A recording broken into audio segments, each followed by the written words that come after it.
Techno ইউনিভার্সিটির প্রতিষ্ঠা দিবসকে কেন্দ্র করে আজ এক বিশেষ অনুষ্ঠানের আয়োজন করা হয়েছে। এদিন দেখা গেছে বর্ণাঢ্য প্রাণবন্ত অনুষ্ঠানে উৎসবের মেজাজে পড়ুয়াদের মধ্যে ব্যাপক সাড়া। আগামী 15 অর্থাৎ আজই কিন্তু দেখা গেছে আগরতলার মহেশখলায় অবস্থিত বিশ্ববিদ্যালয় ক্যাম্পাসে টেকনো ইন্ডিয়া ইউনিভার্সিটি প্রতিষ্ঠা দিবস উদযাপন করা হয়।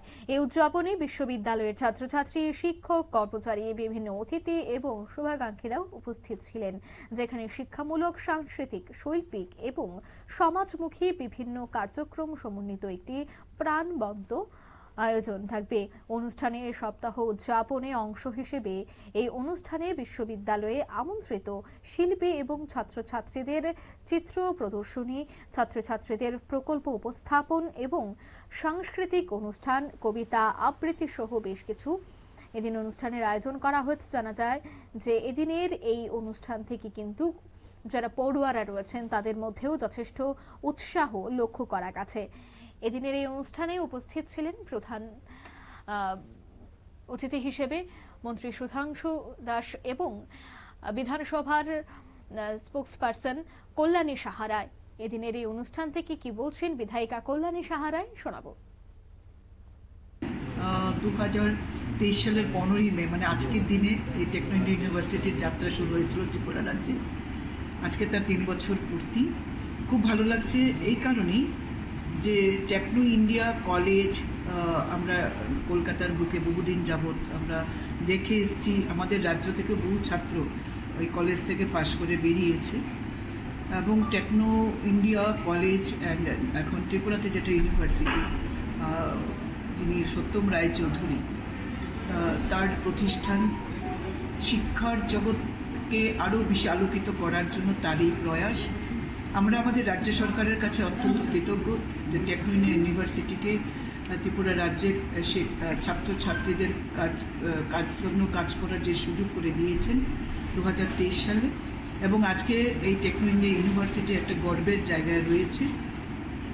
আজকের দিনে সময়ের দাবি মেনে যে সমস্ত বিষয়গুলো পড়ানোর দরকার এবং পড়া দরকার তার প্রায় সবগুলি আমাদেরকে টেকনো ইন্ডিয়া ইউনিভার্সিটিতে রয়েছে। আপনারা জানেন ত্রিপুরা রাজ্য সাক্ষরতার হারে অনেক বেশি, কিন্তু আমাদের অনেক কলেজ রয়েছে যেখানে ইনফ্রাস্ট্রাকচার উইকনেস তো রয়েছে। এই জায়গায় দাঁড়িয়ে টেকনো ইন্ডিয়া ইউনিভার্সিটি খুব ভালো কাজ করছে।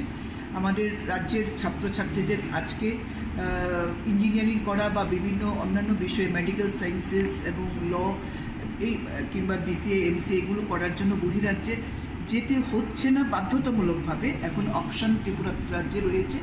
এবং টেকনো ইন্ডিয়া কলেজের আমাদের যিনি কাজ করছেন রতন কুমার সাহা, তিনি আমাদের ফিশারি কলেজে খুব দায়িত্ব নিয়ে কাজ করেছেন এবং এখানে তিনি দায়িত্ব নিয়েছেন।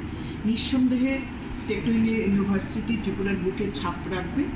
আজকের বর্ষপূর্তি অনুষ্ঠানে এসে আমার রাজ্য সরকারকে যেমন কৃতজ্ঞতা, তেমনি এই কলেজের ইউনিভার্সিটির সকলকে তাদের এই আন্তরিকভাবে কাজ করার জন্য আমার তরফ থেকে আমার আন্তরিক ধন্যবাদ। এবং এগিয়ে যাক নিজস্ব ছন্দে, ছুঁয়ে যাক আকাশকে, এটাই আমার বলা থাকবে। নিজস্ব ছন্দে এগিয়ে যাক এই প্রতিষ্ঠান, এই আশায় করেছেন তিনি। এবং তিনি জানাচ্ছেন 3 বছর পূর্তি উপলক্ষে তাদের এই অনুষ্ঠানে তিনি অংশগ্রহণ করে অত্যন্ত আনন্দিত।